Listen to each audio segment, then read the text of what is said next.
Swastiastu. Halo teman-teman semua, rekan-rekan mahasiswaku dimanapun kalian berada. Saya Made Laksmi Sena Hatimi. Saya merupakan staf pengajar di Prodi Akuntansi Universitas Mahasiswa Denpasar. Oke, untuk pertemuan kita hari ini, kita akan membahas satu topik yang sangat menarik dan tentunya saya tidak sendiri nih nanti. Kita di sini akan ada narasumber yang memang kredibel di bidangnya dan sudah berpengalaman juga di bidangnya. Nah, untuk pertemuan kita hari ini kita akan membahas tentang gambaran umum atas jasa yang berhubungan dengan akuntansi forensik, di mana nantinya jasa-jasa ini juga digunakan atau diberikan oleh KAP, PPATK, BPK, atau bahkan PPATK. Oke, tidak usah berlama-lama, mungkin kita akan mulai dengan secara umum bagaimana sih perkembangan akuntansi forensik di Indonesia. Jadi kalau kalian pernah dengar istilah akuntansi forensik, nah bagaimana nih kalau mendengar istilah akuntansi forensik, apa yang ada di pikiran kalian?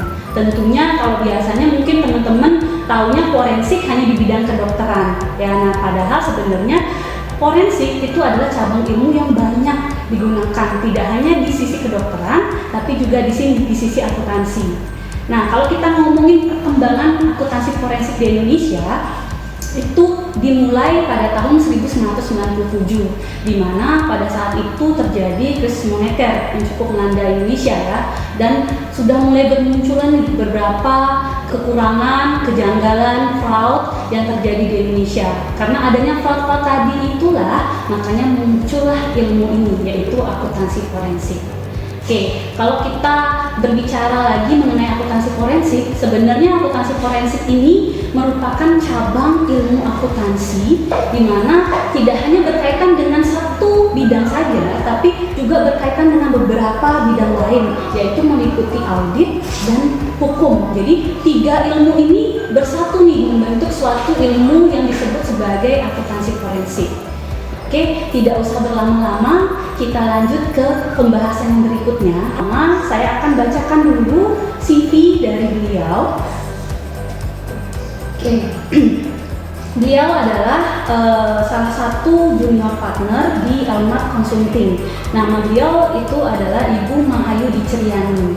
Jadi kalau kita lihat pengalamannya, saya rasa sudah sangat mumpuni ya, karena kalau di sini kita perhatikan salah satu job desk atau hal yang sering dilakukan di junior partner adalah mengembangkan KJA Elmart Consulting yang berkonsentrasi pada sistem akuntansi dan audit, merencanakan skema bisnis klien, mereview kewajaran. Jadi kalau kita lihat sangat sudah pengalamannya sudah cocok ya untuk kita berdiskusi hari ini. Oke, mungkin tidak berlama-lama, saya langsung kenalkan saja. Halo, selamat siang Ibu. Terima kasih Ibu sudah meluangkan waktunya hari ini. Kita sama teman-teman berdiskusi mengenai topik yang sangat menarik Bu. Mungkin Ibu bisa memberikan masukan ataupun pengalaman Ibu selama ini ketika bekerja di kantor akuntan publik atau kantor jasa keuangan. Oke. Nah Bu, kita hari ini membahas tentang topik jasa yang berhubungan dengan akuntansi forensik yang dilakukan oleh KAP, BPK, KPK, serta PPATK. Ya, jadi kalau kita perhatikan tadi mungkin saya juga sempat mention tadi Bu, perkembangan akuntansi forensik di Indonesia. Nah, kalau kita kaitkan nih di Indonesia sendiri, kalau kita compare, kita bandingkan dengan beberapa negara lain seperti Amerika ataupun Kanada, memang kita belum memiliki pakem atau standar yang jelas ya Bu ya terkait akuntansi forensik. Nah, kalau misalnya kita bercermin dari Amerika, di sana audit forensik sudah sangat maju Bu ya, banyak penugasan yang sudah dilakukan oleh akuntan forensik kalau kita kaitkan dengan penugasan apa yang biasa dilakukan. Nah, kalau menurut Ibu kira-kira kalau di Indonesia biasanya kalau akuntan forensik itu penugasannya seperti apa Bu? Ya, benar sekali ya, benar sama Ibu Laksmi. Jadi sebenarnya di Indonesia itu akuntansi forensiknya masih istilahnya untuk yang kita kan bandingkan ya, ada dua, ada pemerintah dan ada juga swasta. Nah, kalau di Indonesia itu lebih ke pemerintahan. Nah, itu kita lihat dan kita mungkin sudah banyak baca, salah satunya adalah terkait dengan korupsi yang banyak diungkap. Yang kedua banyak juga yang lebih terungkap lah ke publis itu adalah perusahaan-perusahaan BUMN yang mana kewenangan sebenarnya punya pemerintah. Nah, kalau kita lihat dan cermati lagi, kenapa sih kok di Indonesia kesannya akuntansi forensik ini adalah untuk pemerintahan gitu ya Bu ya? Oh, korupsi gitu, pasti pemerintahan. Atau enggak misalnya Bank Senturi itu ke pemerintahan. Garuda, Jiwasraya, nganggapnya condongnya ke pemerintahan. Kenapa? Ya memang karena seperti dibilang Bu Laksmi tadi, pakem kita memang lebih condong ke pemerintahan. Sebenarnya kalau di swasta itu banyak sekali, tapi mereka tidak menganut akuntansi forensik murni. Maksudnya gimana? Nah, mereka hanya baru kayak recovery aset saja, minta ganti rugi saja istilahnya.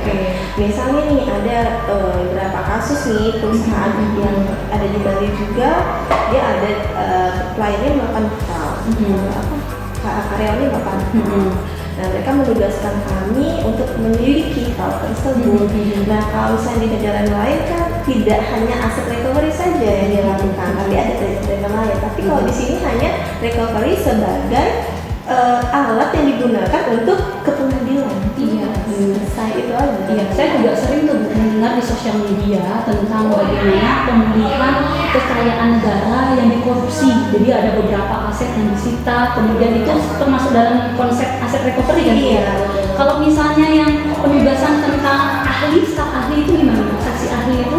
Kalau saksi ahli jangan, jarang sekali karena lebih kalau saksi ahli itu lebih ke kalau adanya fraud di dunia perbankan.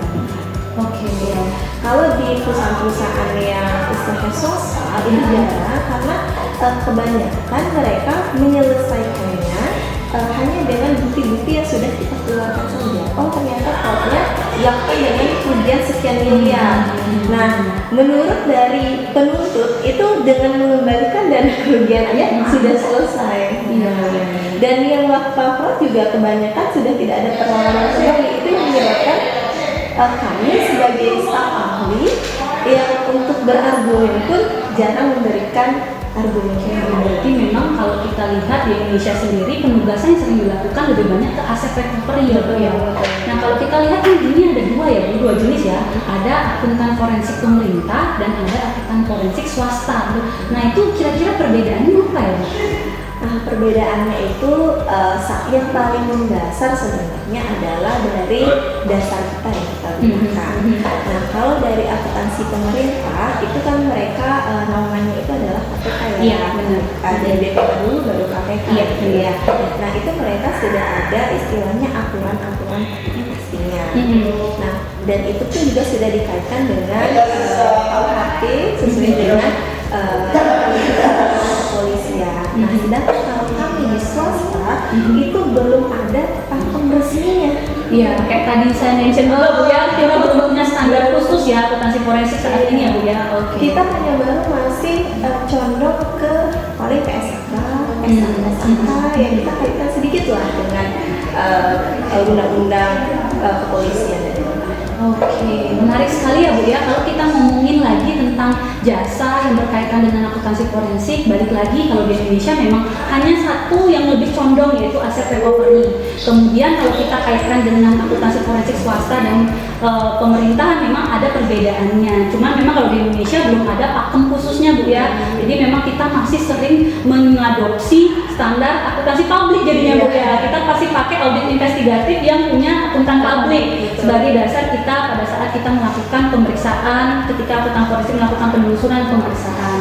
Ya, mungkin itu saja Bu perbincangan kita hari ini. Saya rasa semua topik yang ingin kita bahas itu sudah masuk ke pembahasan kita dari tadi. Terima kasih banyak Bu atas tambahannya, sharing ilmunya. Saya berharap teman-teman rekan-rekan mahasiswa bisa mengambil poinnya dari pembahasan kita hari ini. Jika teman-teman atau rekan-rekan mahasiswa ada pertanyaan, itu nanti bisa kita diskusikan lebih lanjut lagi di ruang perkuliahan. Oke, saya akhiri dengan